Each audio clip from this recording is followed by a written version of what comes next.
Ini saya tahun kemarin ke Siantar ya, Pematang Siantar di mana? Sumatera Utara. Ini ustadz-ustadz salafi yang ceramah di masjid-masjid didatangi memang. Didapat, akhirnya mereka pergi. Sekarang mereka gak berani ceramah-ceramah.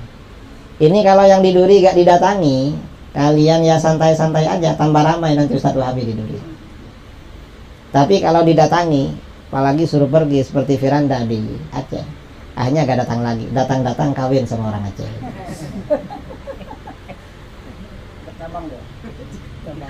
Ya, kemarin orang Aceh saya bilang, gimana orang Aceh ini kok Wahabi diambil menantu?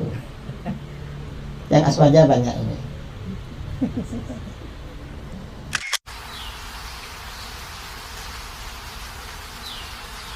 Saya pernah di Madura, di Sumeneb itu berdebat dengan Isur Lamli, yang itu tokoh NU itu. Saya pernah berdebat dengan dia. Saya itu diundang tanpa diberitahu, dijebak, disediakan video. Kemudian perwakilan daripada kepolisian, Kasat Intel, Polsek, serta jajaran lainnya dari kecamatan ataupun kelurahan atau desa Jorong, termasuk pengurus masjid atau dan yayasan Jabal Rahmah yang saya hormati. Puji syukur kepada Allah Subhanahu wa taala pada kesempatan ini Allah mempertemukan kita di rumah Allah yang mulia ini dalam rangka memahami dan mempelajari satu masalah yang menjadi isu internasional, yaitu tentang radikalisme atau terorisme. Kita akan mencoba mengupas sesuai dengan alokasi waktu.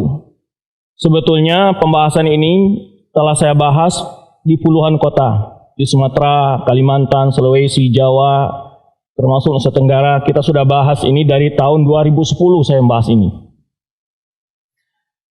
Dan saya punya beberapa tulisan, karena Bapak Mui mungkin butuh sumber-sumber ya. Dulu pertama saya memberi ceramah di sini, saya sudah beritahu, kalau dari kalangan pemerintah tingkat provinsi ataupun daerah mencurigai Yayasan Ar-Rahmah, tolong panggil saya. Itu pertama saya berceramah di sini dulu. Pertama saya bicara di sini dulu karena saya sudah yakin akan ada isu-isu negatif terhadap yayasan ini.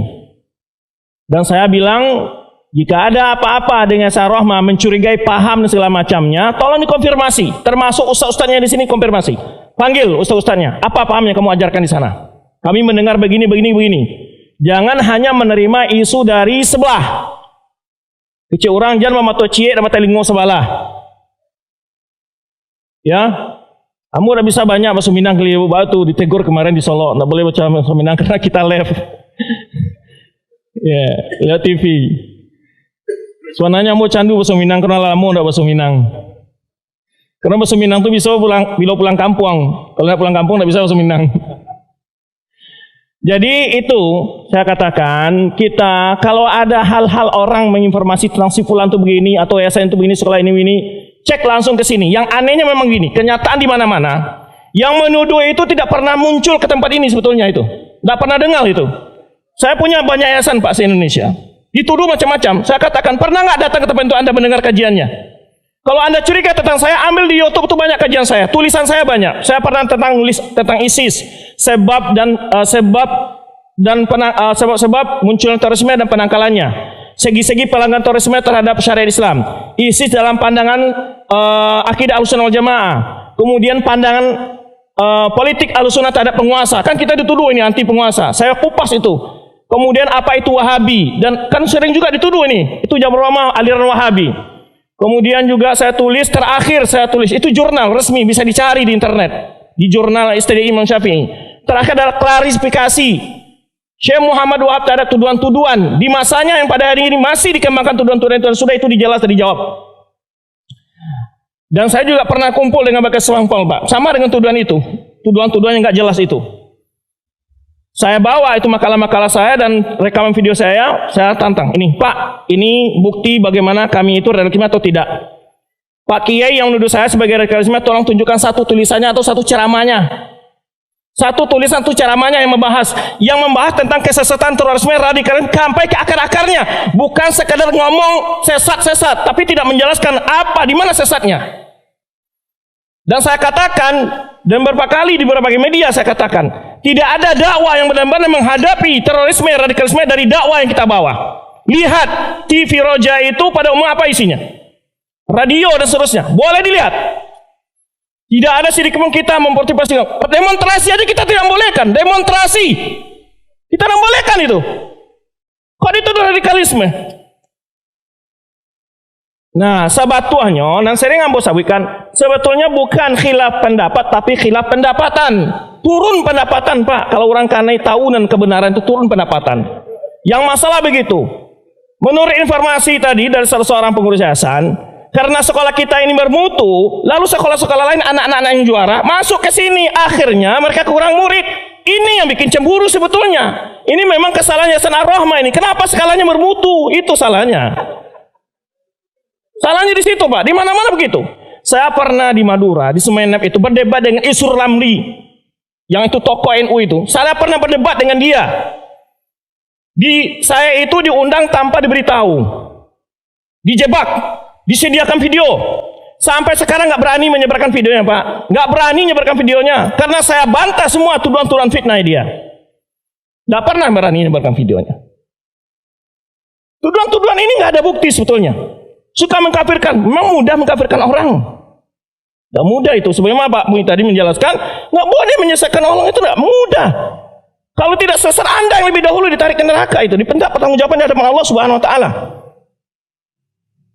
Jadi kita tidak jangan gampang mengkafir, tidak ada kita mengkafir-kafirkan. Ya, maka ini saya katakan kembali, tolong kepada pihak keamanan apapun saja, saya katakan di mana kadang-kadang tolong satu kompi Intel hadir di kajian-kajian saya nggak masalah. Satu kompi Intel dah, kirim. Ada yang curiga nggak? Silakan.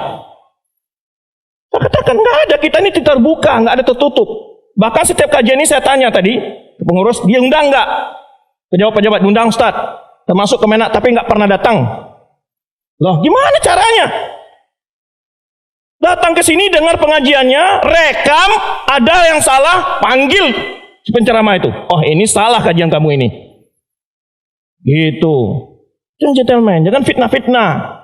Karena saya mulai dengar, ya, mulai diisukan sebagai aliran Wahabi, mulai diisukan sebagai radikalisme, dan itu dulu awal-awal saya ke sini saya sudah bilang itu. Kalau ada tuduhan-tuduhan, tolong panggil para ustadz ke rumah saya kalau ada kecurigaan. Ya, itu sedikit mukadimah saya jelaskan, ya. Maka pada masyarakat jangan mudah terprovokasi.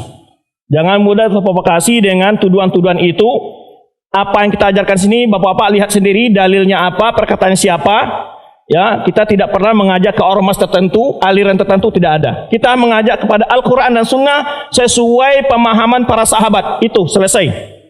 Muhammadiyah kah dia, NU kah dia, parti dia, siapapun dia. Ini kita ajak semua. Kita tidak mengajak orang ke ormas tertentu. Ya, dakwah kita bukan. Dakwah kita adalah berlomba dalam mencapai kebaikan. Maka kualitas sekolah kita tingkatkan demi menyebarkannya dakwah, gitu memang. Dan memang begitu dasarnya, rasa kecemburuan sebetulnya yang tidak bersiap bersaing membuat sebagian orang membuat fitnah ini. Itu saya ada temui di berbagai tempat begitu memang. Kadang-kadang karena pengajian mereka sepi, pengajian kita ramai, itu jadi masalah juga, Pak. Jadi masalah. Terutama kadang-kadang infaknya berkurang katanya. Nah, yang masalah tadi saya katakan, yang masalah sebetulnya bukan beda pendapat, beda pendapatan. Ya. Nah, kita ini dalam berdakwah tidak mematok angka-angka, Pak. Nggak ada ustaz-ustaz diundang ke sini tuh harus dibayar sekian puluh. Nggak ada. Nggak ada kita begitu. Kita datang dengan sukarela.